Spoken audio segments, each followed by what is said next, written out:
Mahabub Nagar municipal corporation ఎన్నికల ప్రచారం జోరుగా సాగుతోంది. ప్రచార సమయం గడువు దగ్గర పడుతుండటంతో అన్ని పార్టీల అభ్యర్థులు తమ ప్రచారాన్ని ఉధృతంగా సాగిస్తున్నారు.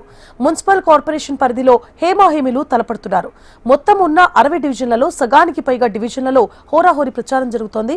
మున్సిపల్ ఎన్నికల ప్రచారంపై కాంగ్రెస్ సీనియర్ నేత మారపల్లి సుధీందర్ రెడ్డితో మా ప్రతినిధి Narendrachari face to face. Mahabubnagar municipal corporation ఎన్నికల్లో ప్రచారం ఉధృతంగా కొనసాగుతుంది. అన్ని పార్టీలు తమ ప్రచారాన్ని ఉధృతంగా కొనసాగిస్తారు. మన మహబూబ్ నగర్ 11వ వార్డులో డివిజన్లో ఉన్నాం. డివిజన్లో మారపల్లి సురేందర్ రెడ్డి, కాంగ్రెస్ అభ్యర్థి పోటీ చేస్తున్నటువంటి మారపల్లి సురేందర్ రెడ్డి తన ప్రచారంలో దూసుకుపోతున్నారు. ఆయన మనతో పాటున్నారు. అసలు ఆయన ఇచ్చే హామీలు ఏంటి, ప్రజల నుంచి వస్తున్న స్పందన ఏంటో అనే అంశాలపైన మాటల్లోనే తెలుసుకునే ప్రయత్నం చేద్దాం. సార్ చెప్పండి, మీరు ఉధృతంగా ప్రచారం కొనసాగిస్తున్నారు. రాష్ట్ర స్థాయి నాయకుడిగా ఉండి మీరు కార్పొరేషన్లో పోటీ చేస్తున్నారు. ప్రజల నుండి ఎలా స్పందన వస్తుంది? దాదాపు 10 సంవత్సరాలుగా గతంలో బీఆర్ఎస్ ప్రభుత్వాన్ని చూసిన ప్రజలు చాలా విసిగిపోయి ఉన్నారు. ఈ 2 ఏళ్ల కాలంలో కాంగ్రెస్ పార్టీలో జరుగుతున్న డెవలప్మెంట్ను, ఇక్కడ ప్రత్యేకంగా మహబూబ్నగర్ 10 ఏళ్ళు నిర్బంధంలో ఉన్నటువంటి వాస్తవాన్ని గ్రహించిన ప్రజలు ఇప్పుడిప్పుడే స్వేచ్ఛావాయులు పీల్చుకొని ప్రశాంతంగా పాలమూరులో అభివృద్ధి, ప్రశాంతత, ప్రజాపాలన చూస్తూ ఉన్నారు. ఈ పాలనలో మొట్టమొదటిసారి కార్పొరేషన్ అయిన మహబూబ్నగర్ కార్పొరేషన్కు దాదాపు 60 డివిజన్లలో పోటీ జరుగుతూ ఉంది. ఖచ్చితంగా కాంగ్రెస్ పార్టీ ఇక్కడ 50 సీట్లకు పైగా గెలుస్తుంది. ఎందుకంటే అభివృద్ధి కూడా ఈ మధ్యకాలం 2 ఏళ్ళ జరిగిన అభివృద్ధి. గతంలో అభివృద్ధి అని చూపించి ఆ రోడ్ల మీద 4 బొమ్మలు పెట్టి ట్యాగ్ బండులో సగం సగం పనులు చేసి అంటే నాణ్యత లేని పనులు చేసి కాంట్రాక్టుల దగ్గర మొత్తం కూడా వాళ్ళ యొక్క పర్సెంటేజ్ తీసుకొని సగం సగం చేసి వదిలేసిండ్రు. కానీ 2 ఏళ్ల కాలంలో ఎక్కడ కూడా వీలు లేకుండా నిజాయితీకి మారిపోయారని మన ఎన్ఎం శ్రీనివాసరెడ్డి గారు, మన ముఖ్యమంత్రి రేవంత్ రెడ్డి గారి యొక్క పాలమూరు గడ్డ ఇది ముఖ్యమంత్రి రేవంత్ రెడ్డి గారిది కాబట్టి కోట్ల రూపాయల నిధులు, IIIT కాలేజు, పాలమూరు లా యూనివర్సిటీలు, అంటే విద్య, వైద్యం ఈ రెండింటికి కూడా ఎక్కువ డబ్బులు కేటాయించి మళ్ళీ ఎమ్మెల్యే గారు ప్రత్యేకంగా స్కిల్ డెవలప్మెంట్ సెంటర్లు, ఈ విధంగా ప్రజలకు ఓట్లతో సంబంధం లేకుండా వాళ్ళ ఒక జీవితాల్లో వెలుగులు నింపాలి, ఫ్యూచర్లో ఒక జనరేషన్ కొత్తగా అభివృద్ధిలో ఉండాలని చెప్పి ఎమ్మెల్యే గారు అయితే చేస్తున్నారు. దాంట్లో భాగంగా ప్రజలందరూ కూడా బ్రహ్మాండంగా రిసీవ్ చేసుకుంటున్నారు. అంటే మీకు ఇక్కడ ఒకటి చిన్న స్థానికేతరుడు అనే ఒక ముద్ర పడింది, స్థానికేతరుడు అని చెప్పి, దానిపైన మీరు ఏమంటారు? ఇది బండమీదపల్లె 11వ డివిజన్, 60 డివిజన్లలో ఇదో 11వ డివిజన్.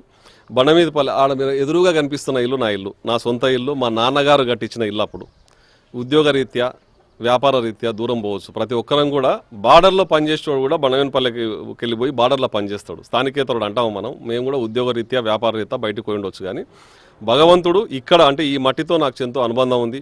ఈ మిత్రులతో, అన్నదమ్ములతో, అంటే సొంతంగా 25 ఏళ్ళు నేను చిన్నప్పటి నుంచి నాకు ఉద్యోగం వచ్చి నా మ్యారేజ్ అయ్యే వరకు ఇక్కడనే ఉన్నా. మళ్ళీ దేవుడు ఈ కర్మభూమికి నీవేదో రుణపడి ఉన్నావు, ఈ రుణం తీర్చుకునే అవకాశం వస్తుందని చెప్పి ఇక్కడి నుంచి ఇచ్చిండు. అంటే వాళ్ళకి ఏమి దొరకవు, డెవలప్మెంట్ మీద చెప్పనీకే లేదు. వాళ్ళకు ఓటేయడం వల్ల ఏం చేస్తారో అని చెప్పుకునే ఇది లేదు. ఓటేయడం వల్ల ఏం చేస్తారు? ఒక రోడ్ వేస్తారా, ఒక ఇల్లు ఇస్తారా, ఒక ఉద్యోగం ఇస్తారా, ఒక డ్రైనేజ్ చేస్తారా, ఒక స్ట్రీట్ లైట్ ఇస్తారా? వాళ్ళు ఏం చేయలేరు. 10 సంవత్సరాలు వాళ్ళు ఏం చేయలే. ఇప్పుడు కొత్తగా ఓటేయడం వల్ల ఏం చేయరు. వాళ్ళకు ఓటు వేసినా అది డస్ట్బిన్లో వేసినట్లే మురిగిపోతుంది అని చెప్పి మేము అభివృద్ధి మీద మేము మాట్లాడుతూ ఉంటే వాళ్ళకి ఏం దొరకక ఒకటి సానుభూతి కోరుకుంటున్నారు, 2 స్థానికేతరుడు అంటున్నారు. ఇవల్ల మాట్లాడుతూ ఉన్నారు. ఎమ్మెల్యే గారు నిజాయితీగా మాట్లాడితే ప్రజలందరూ కూడా సిగ్గుచేటుగా అందరూ భావించి వాళ్ళు తిట్టుకుంటూ ఉన్నారు.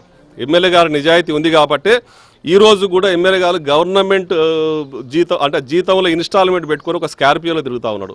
నీలాగా 4 కోట్ల 5 కోట్ల బండ్లు తెచ్చుకోలే. ఆయనకు ఫామ్ హౌజులు లేవు, ఆయనకు సొంతం ఇల్లు లేదు, ఆయనకు భూములు లేవు. కానీ ప్రజల కోసం పనిచేస్తూ ఉన్నాడు. నీవు నిజాయితీ గురించి మాట్లాడి ఈడ మామూలు ఆడ మామూలు అంటా ఉన్నావు. ఎమ్మెల్యే గారికి ఏ ఒక్క నయా పైసంత మామూలు ఆయన ఛాలెంజ్ విసురుతున్నా అని చెప్పిండు కదా. నేను తడిబట్టలు కట్టుకొని పోచమ్మ గుడి కాడికి వస్తా బండమీదపల్లెలో. నీవు ఈ 10 ఏళ్ల కాలంలో కకృతి పడ్డ తిండి కానీ, మంది చెమట చుక్కలను కానీ కోట్ల రూపాయలుగా మలుచుకున్నావా లేదా, లేకుంటే కష్టపడి గడెం కొట్టి సంపాదించినావా? నీకు అన్ని కోట్ల రూపాయలు ఎట్లకెళ్ళి వచ్చినాయి? నీవు గుడెక్కు. నేను రాజకీయంగా ఏ ఒక్క రూపాయి కూడా మా ఎమ్మెల్యే గారు తినలేదు, ఆయన ఇంటికి రాజకీయంగా 1 రూపాయి కూడా రాలేదని చెప్పి నేను తడిబట్టలతో గుడెక్కుతా, టెంకాయ కొడతా, ప్రమాణం చేస్తా. నీవెక్కు. 10 ఏళ్ల కింద నీ బతికేంది, మీ పరిస్థితి ఏంది, ఇప్పుడున్న నీ బతుకు నీ పరిస్థితి ఏంది? అమ్మ మీకు ఒకటే చెప్తా ఉన్నా, సింపతితోనో వాళ్ళ యొక్క బాధలతోనో ఇంకో దాంతోనో అంటే అది పొంది ఓట్లు వేయించుకున్న అంటోళ్లకు మీరు ఆలోచన చేసి పొరపాటు చేయకండి అమ్మా. ఇది మీ యొక్క మంచి మన గ్రామానికి ఒక సువర్ణ అవకాశం. బండమీది పల్లెను బంగారు పల్లెగా మార్చుకుందాం. ఎమ్మెల్యే గారితోన, ముఖ్యమంత్రి గారితోన, మన బిడ్డగా ఉన్న వాళ్ళతోన అత్యంత సన్నిహిత సంబంధం ఉన్న నాకు ఒక్క నయా పైసా ఆశించకుండా మీ బిడ్డగా మీ పిల్లలకు ఏదైతే ఉపాధి అవకాశాలు దాంట్లో కానీ గ్రామాన్ని అభివృద్ధి పరచడంలో కానీ, స్ట్రీట్ లైట్లలో కానీ, డ్రైనేజ్ వ్యవస్థలో కానీ, మంచినీటి సౌకర్యాల్లో కానీ, మిగతా అన్ని విషయాల్లో మీ బిడ్డలా, మీ తమ్ముళ్ళ, మీ కొడుకులా మీకు సేవ చేసుకునే అవకాశం నాకు వచ్చింది. నయాపై శాసించకుండా దైవ సాక్షిగా ఈ ఉన్న 5 ఏళ్ళు మీకే కేటాయించి మీ బావు కోసం నేను పాటుపడతా. నన్ను నమ్మండి, ఒక్కసారి ఆశీర్వదించండి, మీ వెంబడి నేను ఉంటాను తెలియజేస్తా ఉన్నాను.